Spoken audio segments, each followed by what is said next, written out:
পশ্চিমবঙ্গে নতুন সরকার শপথ গ্রহণের পর তারা তাদের দেওয়া প্রত্যেকটি প্রতিশ্রুতি পূরণের চেষ্টা করে চলেছে এবং সেই উদ্দেশ্যে আজকে বিভিন্ন কর্মচারী সংগঠনের সাথে পশ্চিমবঙ্গের নতুন সরকারের মাননীয় মুখ্যমন্ত্রী শুভেন্দু অধিকারী মহাশয় এবং যারা পদাধিকারী ছিলেন তাদের কিন্তু একটা বিশেষ গুরুত্বপূর্ণ মিটিং ছিল।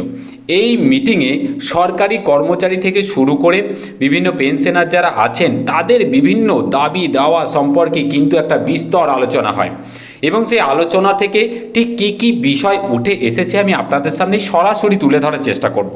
দেখুন, তারই পাশাপাশি গতকাল বকেয়া ডিএ দেওয়া সংক্রান্ত আমি একটা ভিডিও আপনাদের সামনে তুলে ধরেছিলাম এবং সেখানে অজস্র কমেন্ট এসছে। তো প্রত্যেকটা কমেন্ট ধরে ধরে কিন্তু উত্তর দেওয়া সম্ভব নয়, কিন্তু আমি প্রত্যেকটা কমেন্ট খুব গুরুত্ব সহকারে পড়েছি এবং তারপর আমি প্রত্যেকটা কমেন্টের সম্ভাব্য উত্তর দেওয়ার কিন্তু চেষ্টা করব। তা আপনাদের কাছে রিকোয়েস্ট, দয়া করে ভিডিওটা পুরোটা শুনবেন, দেখবেন আর স্কিপ করবেন না। স্কিপ করলে অনেক কিছু মিস করে যাবেন। আর যদি এই চ্যানেলে নতুন হন অবশ্যই যেন চ্যানেলটিকে সাবস্ক্রাইব করবেন, ভিডিওটিকে বেশি করে শেয়ার করবেন। দেখুন, আজকে যে মিটিংটি ছিল তো সেখানে মূলত আলোচ্য বিষয়গুলি ছিল ডিএ বলতে এখানে দুই ধরনের ডিএ। একটা হচ্ছে সম্মানীয় সুপ্রিম কোর্টের অর্ডার মোতাবেক বকেয়া ডিএ এবং তার সাথে কেন্দ্রের সাথে রাজ্যের যে বিস্তর বা 42% যে এখন কারেন্ট ডিএ যে ফারাক সেই বিষয়ে কিন্তু আলোচনা ছিল। এরই পাশাপাশি পে কমিশন, নতুন নিয়োগ, প্রমোশন, ট্রান্সফার এই সামগ্রিক বিষয়গুলি নিয়ে কিন্তু আলোচনা হয়। তো আমি প্রথমে প্রত্যেকটির আপডেট ধাপে ধাপে আপনাদের সামনে ক্লিয়ার করার চেষ্টা করি। দেখুন, প্রথমেই ডিএ সংক্রান্ত বিষয়ে যে আপডেটটি উঠে এসছে সেটি হচ্ছে যে বকেয়া ডিএ যেটা দেওয়া হচ্ছিল, আগের সরকার আমরা দেখেছি যে কতটা পরিমাণ দিয়েছে, কিভাবে দিয়েছে আমরা প্রত্যেকেই জানি। তো তারা কিন্তু বলেছিল আগের সরকার 2016 থেকে 2019 সাল পর্যন্ত বকেয়া ডিএ তারা মিটিয়ে দিচ্ছে এবং সেক্ষেত্রে তারা কিন্তু উল্লেখ করেছিল যে শুধুমাত্র সরকারি পিওরলি সরকারি বা গভর্নমেন্ট এমপ্লয়ি যারা ছিলেন বা পেনশনার ছিলেন যারা পিওরলি গভর্নমেন্ট, তাদেরই শুধুমাত্র বকেয়া ডিএ মানে 2016 থেকে 2019 পর্যন্ত মিটিয়ে দেওয়া হয়েছে। নতুন সরকার আসার পর নতুন যে বিজ্ঞপ্তি জারি করেছে বা নতুন যে পদ্ধতি তারা অবলম্বন করেছে সেখানে তারা শুক্রবার থেকে কিন্তু সম্পূর্ণরূপে সরকারি যারা কর্মচারী এবং যারা পেনশনার যাদের দ্বিতীয় কিস্তি বলতে এখানে 2008 সাল থেকে 2015 সাল পর্যন্ত যে বকেয়া ডিএ ছিল মানে এরিয়ার ডিএ সেটা কিন্তু মিটিয়ে দেওয়ার প্রক্রিয়া শুরু হয়েছে। দেখুন, এই সংক্রান্ত বিষয়ে অনেকে আমাকে কমেন্ট করছেন যারা হয়তো বিভিন্ন এডেড সংস্থার কর্মচারী বা পেনশনার।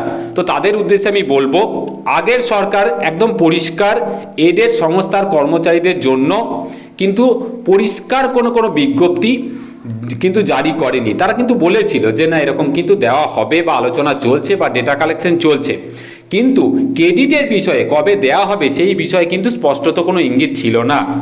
আজকে যে মিটিং ছিল তো এখানে মূলত দুটি বিষয়ে আলোচনা হয়, একটি হয় কারেন্ট ডিএ আর একটা হয় এরিয়ার ডিএ। তো এরিয়ার ডিএর বিষয়ে আমাদের সম্মানীয় মুখ্যমন্ত্রী উনি বলেছেন, সহমত পোষণ করেছেন।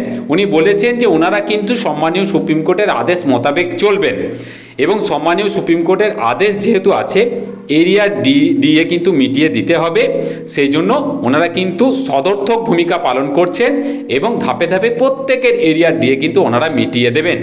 এবার প্রশ্ন হলো যে তাহলে কাদের মেটানো হচ্ছে। দেখুন, আপাতত শুক্রবার থেকে যে কিস্তি যে বকেয়া দেওয়ার প্রক্রিয়া শুরু হয়েছে সেটা শুধুমাত্র পিওরলি সরকারি কর্মচারী বা পেনশনার যারা ছিলেন সরকারি দপ্তরের পুরোপুরি তাদের বকেয়া 8 থেকে 15 পর্যন্ত যেটা ছিল 2008 থেকে 2015 পর্যন্ত সেটা মেটানো হচ্ছে।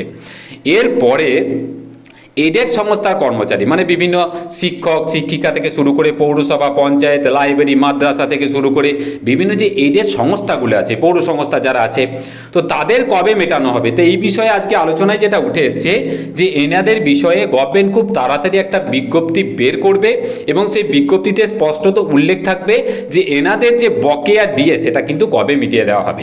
তো আপনাদের কাছে রিকোয়েস্ট, যারা এডেড সংস্থার কর্মচারী যারা কমেন্ট করছেন তারা একটু ধৈর্য ধরুন, একটু ওয়েট করুন, নতুন সরকারের উপর ভরসা রাখুন। ওনারা আশ্বাস দিয়েছেন খুব তাড়াতাড়ি কিন্তু এডেড সংস্থার কর্মচারীদের জন্য কিন্তু একটা বিজ্ঞপ্তি জারি করা হবে। অবশ্যই সেটা কিন্তু যে ইন্দু মালহোত্রার যে কমিটি সেই কমিটির সাথে কিন্তু আলোচনা সাপেক্ষে করা হবে। কারেন্ট ডিএর ব্যাপারে বলি, কারেন্ট ডিএ নিয়ে আজকে অনেকেই আশা দেখছিলেন, তো সেখানে অবশ্যই আশা দেখার কারণও ছিল এবং সেটা কিছুটা হলেও পজিটিভ। আজকে না হলেও জুন মাসে অবশ্যই কারেন্ট ডিএ কিন্তু ঘোষণা হবে এবং সেই বিষয়ে উনি কিন্তু আশ্বাস দিয়েছেন। আশা করছি আমরা প্রত্যেকেই যে যেদিন বাজেট আছে 22শে জুন, তো সেখানে কারেন্ট ডিএ নিয়ে কিন্তু একটা বেশ ভালো রকম ঘোষণা কিন্তু আসতে চলেছে। তো এটা গেল ডিএ সংক্রান্ত বিষয়ের উত্তর। এবার বলি আমি পে কমিশন। দেখুন, পে কমিশন বিষয়ে প্রতিশ্রুতিপত্রে কিন্তু ছিল যে 45 দিনের মধ্যে পে কমিশন চালু করা হবে। আমরা ইতিমধ্যে দেখেছি নতুন সরকার আসার পর পে কমিশন কিন্তু লাগু করার বিজ্ঞপ্তি জারি করেছে। আজকে ওনারা আশ্বস্ত করেছেন, ওনারা চেষ্টা করছেন 2027 জানুয়ারি থেকে পে কমিশনটা কিভাবে কার্যকরী করা যায়। তো আমাদের একটু ওয়েট করতে হবে। এরপরে আমি বলি নতুন নিয়োগ। দেখুন, নতুন নিয়োগের বিষয়ে ওনারা বলেছেন যে ডিসেম্বরের মধ্যে প্রায় 50,000 বিভিন্ন দপ্তরের যে শূন্য পদ আছে সেই পদে কিন্তু নিয়োগের বিজ্ঞপ্তি জারি করা হবে। তো এই বিষয়ে কিন্তু আশ্বাস দিয়েছেন।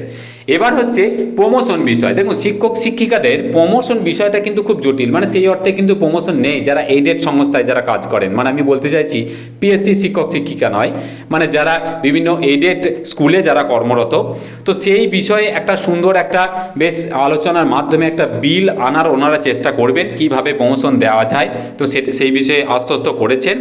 আর ট্রান্সফার বিষয়ে যারা কর্মরত শিক্ষক আছেন, তারা দূরে কাজ করছেন বা বিভিন্ন দপ্তরে, তো ট্রান্সফার বিষয়ে যে স্বচ্ছতা এবং নতুন যে কোনো আইন বা নতুন যে কোনো নিয়ম আনার বিষয়েও কিন্তু ওনারা আশ্বস্ত করেছেন। তো আজকের মিটিংটা বেশ সদর্থক বলা চলে। প্রত্যেকটা বিষয়ে দীর্ঘ সময় ধরে আলোচনা হয়েছে। সম্মানীয় মুখ্যমন্ত্রী এবং অন্যান্য পদাধিকারী যারা ছিলেন তারা পুরো বিষয়টাকে নোট করেছেন এবং ওনারাও কিন্তু পজিটিভ, ভীষণভাবে পজিটিভ। শুধু একটুখানি সময় লাগবে, ধাপে ধাপে কিন্তু প্রত্যেকটা জিনিস কিন্তু মিটিয়ে দেওয়া হবে। এইটুকুই আপডেট ছিল। এর পরেও যদি কারোর কোনো প্রশ্ন থাকে অবশ্যই আমাকে কমেন্ট করে জানাবেন, আমি যথাসম্ভব উত্তর দেওয়ার চেষ্টা করব।